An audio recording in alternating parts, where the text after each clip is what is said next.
How to set the private DNS on your Android phone. So start by going into settings, look for connections, scroll down to the bottom for private DNS. As you can see, mine's on off. You can have it on auto, but you want to select private DNS.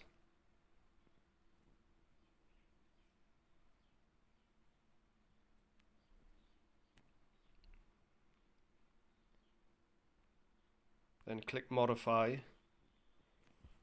delete whatever is already in there and write dns.adguard.com and click save, and there it'll be connected to the private DNS.